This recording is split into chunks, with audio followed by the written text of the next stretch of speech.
खुलुमबाय बयनिसिमबो आंनि बे डेली आपडेट बड' इउट्युब चेनेलाव नोंथांमोनखौ आरोबाव बरायहरबावनाय थाबाय। दिनै आं नोंथांमोननि गेजेराव मोननैसो सानसेयारि खौरां लानानै फैदों। आं आसा खालामो नोंथांमोना भिडिअखौ जोबजासिम नायलांगोन आरो लोगोसे चेनेलखौ साबस्क्राइब खालामनानै लागोन। दिनैनि गिबिसिन खौराङाव दङ सा-सानजा ओनसोलनि आसाम आरो मेघालयआव बे सप्तायाव अखा हागोन। अखा बोथोरा दासिमबो सा-सानजाखौ बिदाय होनो थियारि जायाखै।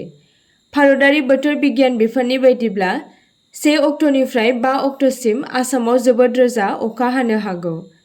बोथोर नायदिंग्राया सप्तानि गेजेराव आसाम आरो मेघालयआव जोबोद गुवार आरो रोजा थाखोनि अखा हागोनखौ इयुन रादाब होदोंमोन। IMDनि ओनसोलारि बोथोर बिगियान मिरुआ बे बाथ्राखौ नोजोर होदों दि समबाराव मोननै रायजोनि गोबां जायगाफोराव गेजेर थाखोनि अखा हानायनि आसा दङ। मख'जाथाव दि आसामाव 1 सेप्तेम्बरनिफ्राय 22 सेप्तेम्बरसिम अखाया रानस्राव बायदि थासारि लाबोदोंमोन। बबेखानि 24 सेप्तेम्बरनिफ्राय बांनाय अखाया 29 सेप्तेम्बरसिम खहाखौ -48 जौखोन्दोसिम खमायहैदोंमोन। बिनि अनगायैबो IMDआ फैगौ 5-6 सानसिम गुबुन मोन 7 रायजोफोराव गोबांनिफ्राय जोबोद रोजा अखा हानो हागौ होनना फोरमायदों। IMDआ रबिबारखालि बुंदोंमोन दि थांनाय 24 घन्टायाव सिक्किम, आसाम आरो मेघालयनि गुबुन गुबुन जायगाफोराव गोबां रोजा अखा हादोंमोन। सा-सानजानि मोन 7 रायजोफोरनि गेजेराव मेघालयनि सानजा जयन्तिया हिल्स जिल्लानि र'टासेरायाव बे समाव बयनिख्रुइ बांसिन 8 सेन्टिमिटार अखा हादों। बेनि अनगायैबो बे एखे सानावनो अरुणाचल प्रदेश, नागालेन्ड, मणिपुर, मिज'राम आरो त्रिपुरानि माखासे जायगाफोराव एसेल' बिबांनि अखा हादों। नैथि खौराङाव दङ फैगौ 4 अक्ट'बराव आसाम सोरखारा मोन 39 गोदानै साब-डिस्ट्रिक्टफोर फोसावगोन।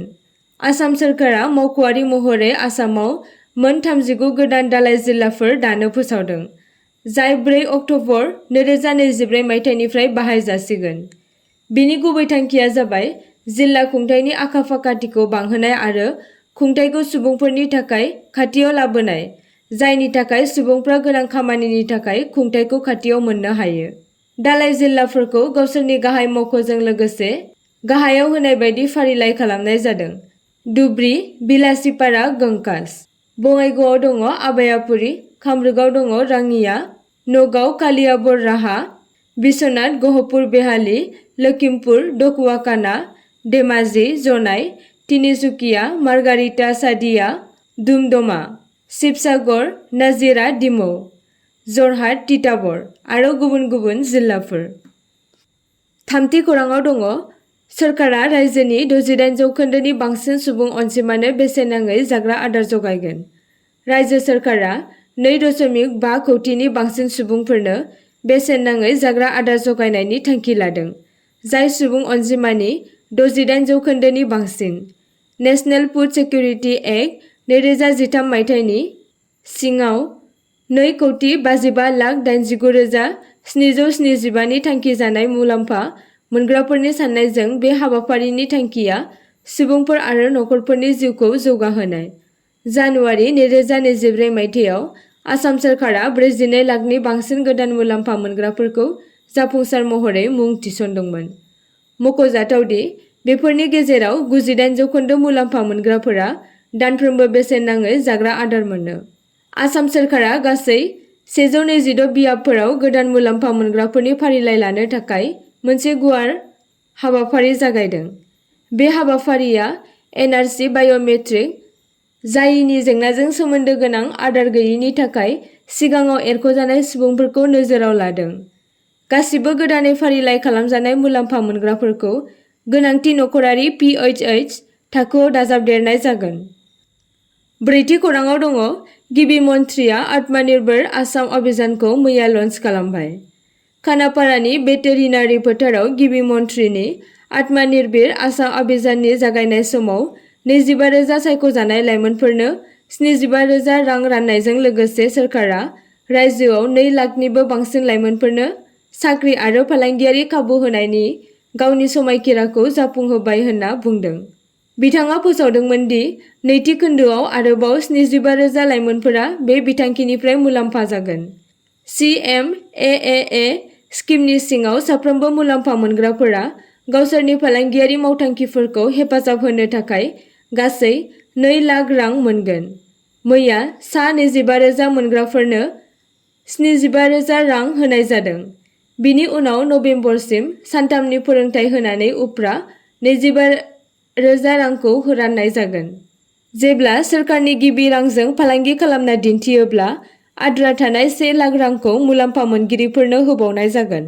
नाथाय बे रांखौ मुलाम्फा मोनग्राफ्रा 3 बोसोरनि उनाव 5,000 रांनि किस्तियाव 2 लाख रांनि खावसे एबा 1 लाख रांखौ सोरखारनो होफिननांगोन। बाथि खौराङाव दङ बिमाखौ बिफाङाव खानानै फिसाज्लाफ्रा गोथाङैनो सावदों। सनिबाराव सोनाब त्रिपुरायाव सासे 62 बोसोर बैसोनि आइजोखौ फांसे बिफाङाव खानानै बिनि 2 फिसाज्लाया गोथाङैनो सावना बुथारदों।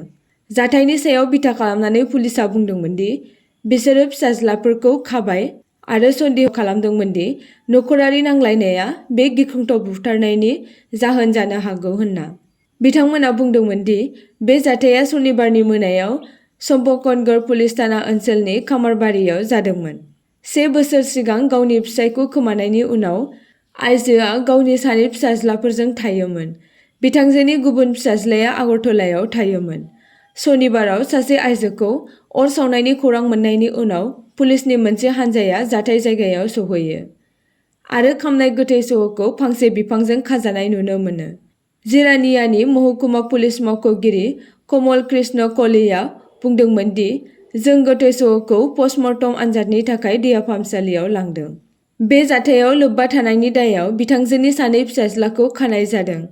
सोंनाय फिननायनि थाखाय पुलिस रिमान्ड बिनानै बिथांमोनखौ समबाराव बिजिरसालियाव थिसननाय जागोन।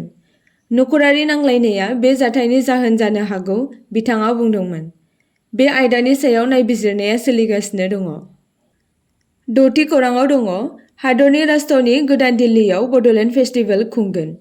फैबाय थानाय 15 आरो 16 नबेम्बराव दुलाराय बर' फरायसा आफाद, बर' थुनलाइ आफाद आरो दुलाराय बर' हारिमु आफादआ जथायै सावरायलायनानै बड'लेण्ड फेस्टिभेलखौ भारतनि राजथावनि गोदान दिल्लीयाव खुंफुंनो थांखि लादों। फैगौ 15 आरो 16 नबेम्बराव खुंजानो गोनां बड'लेण्ड फेस्टिभेलाव भारतनि गाहाय मन्त्रि नरेन्द्र मदि आरो आसामनि गिबि मन्त्रि हिमन्त बिश्व शर्मा मोनखौ बाहागो लागोन होनना रोखा फोरमायथि होदों।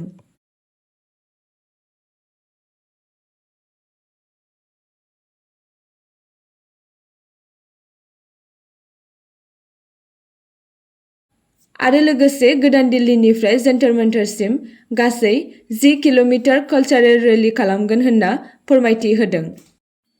7थि खौराङाव दङ फैगौ 17 नबेम्बराव क'क्राझाराव हादोरारि हाफ माराथन बादायलायनाय जागोन। फैगौ 17 नबेम्बराव क'क्राझाराव एनसिसिआ दुलाराय हादोरारि हाफ माराथन बादायलायनायाव खुंनो थाखाय थिरांथा लादों।